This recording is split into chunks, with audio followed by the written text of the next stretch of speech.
My dear student, आज के video lecture में मैं आप सभी का मोस्ट वेलकम करता हूं। माय डियर स्टूडेंट्स, आज का वीडियो लेक्चर अपने आप में बहुत ही इंपॉर्टेंट और एक तरह से मिस्टीरियस होने वाला है। ग्रामर के हर दृष्टिकोण से, चाहे आप स्पीकिंग कह लो, फिर वह ग्रामर कन्वर्सेशन के अंदर, या फिर डेली रूटीन की बात हो, हर एंगल से आज का वीडियो लेक्चर बहुत ही इंपॉर्टेंट है। गाइस, आज के वीडियो लेक्चर में हम इज एम आर के साथ टू बी का प्रयोग करना सीखेंगे, जो कन्वर्सेशन स्किल में ना मोर एंड मोर जबरदस्त प्रयोग होता है। आगे बढ़ने से पहले मैं हमेशा की तरह आपको एक तरह से अलॉट भी कर देना चाहता हूं, और एक साथ ही साथ मैं रिक्वेस्ट भी करना चाहूंगा कि मेरे वीडियो पर लास्ट तक बने रहिएगा, ताकि आपके अंदर वो चीजें आ सके जो आप लेना चाहते हैं। मतलब मिला जुलाकर आप इंग्लिश सीखना चाहते हैं तो आपको वो एडवांटेज मिल सके जो एम्बिशन आप अपने अंदर पाल रखे हैं।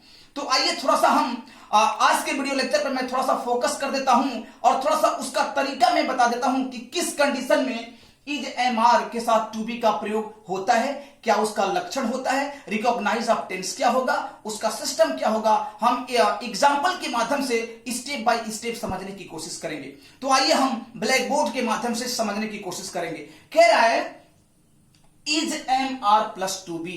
देखिए, इज एम आर के साथ टू बी का प्रयोग तब होता है जब कह रहा है कि सब्जेक्ट यानी कर्ता को कुछ होने या बनने की इच्छा का बोध हो।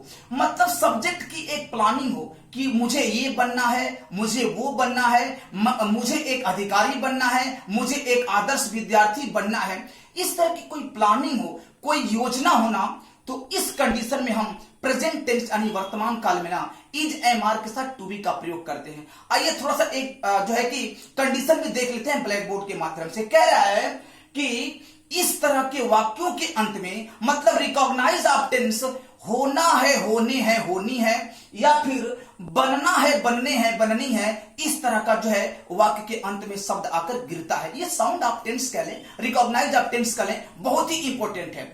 और थोड़ा सा नोट्स के माध्यम से और कंडीशन समझ लेंगे। कह रहा है कि ऐसे वाक्यों में कर्ता के कुछ होने या बनने की इच्छा का बोध होता है।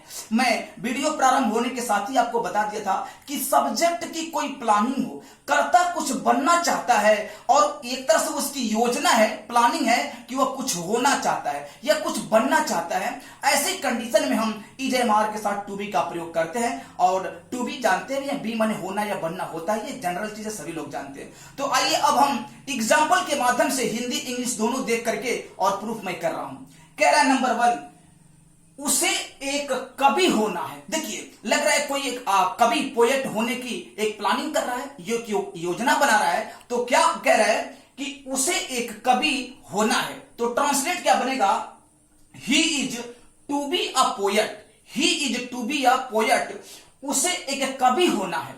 आप इसको यूं भी कह सकते हैं कि उसे एक कवि बनना है या कवि होना है। दूसरा एग्जाम्पल कह रहा है कि मुझे एक आदर्श अध्यापक बनना है। देखिए, मैं अपने लिए भी कह रहा हूं कि मेरी एक प्लानिंग है, मेरी एक योजना है कि मैं एक आदर्श अध्यापक बनना चाहता हूं, मतलब मुझे बनना है, एक प्लानिंग है।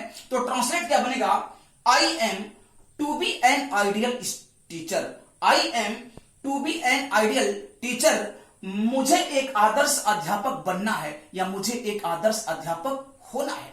आज के वीडियो लेक्चर का जो है कि लास्ट एग्जांपल देख लेंगे, और थोड़ा सा एक कंडीशन और बता दें कि ये कोई जरूरी नहीं है कि is am are plus to be का प्रयोग केवल अफर्मेटिव में ही होता है, निगेटिव में भी कर सकते हैं, इंट्रोगेटिव में भी कर सकते हैं, और डब्ल्यू एस फैमिली में यानी क्वेश्चन मार्क के साथ भी आप प्रयोग कर सकते हैं। और जैसा सिचुएशन कंडीशन आएगा आप उसके हिसाब से आप जो है कि वाक्य को ट्रांसलेट कर सकते हैं। तो कह रहा है कि क्या उसे एक गायक होना है या क्या उसे एक गायक बनना है। तो इंट्रोगेटिव का आप जानते ही हैं कि इंट्रोगेटिव सेंटेंस ना हमेशा क्या शब्द से शुरू होता है, और जो वाक्य क्या से शुरू होता है, तो क्या शब्द से शुरू होने वाले वाक्यों में क्या की अंग्रेजी हम नहीं लिखते हैं। उसको करते क्या है कि उस टेंस में, उस नियम के तहत हम ऑक्सिलरी वर्ब यानी हेल्पिंग वर्ब को सबसे पहले लेकर चले जाते हैं। ये इंट्रोगेटिव का मेन लक्षण है, सब जानते हैं। तो आइए देखते हैं। कह रहा है क्या उसे एक गायक बनना है। तो कह रहा है is he to be a singer, is he to be a singer, क्या उसे गायक बनना है या क्या उसे गायक होना है। तो गाइज माय डियर स्टूडेंट्स, जो लोग भी जिस भी लेवल के लोग मेरे वीडियो को देख रहे हैं, मैं आशा करता हूं ना, मैं हमेशा पॉजिटिव एक तरह से मैं होप करता हूं कि सभी लोग वीडियो को देखकर सेटिस्फाइड हो रहे होंगे और मेरे द्वारा बताए हुए टिप्स का वो एडवांटेज ले रहे होंगे। तो आइए थोड़ा सा वन राउंड हम प्रैक्टिस भी करवा लेते हैं। कह रहा है कि उसे एक कवि होना है, he is to be a poet, मुझे एक आदर्श अध्यापक बनना है, I am to be an ideal teacher, और एट लास्ट कह रहा है कि क्या उसे एक गायक बनना है या होना है, is he to be a singer.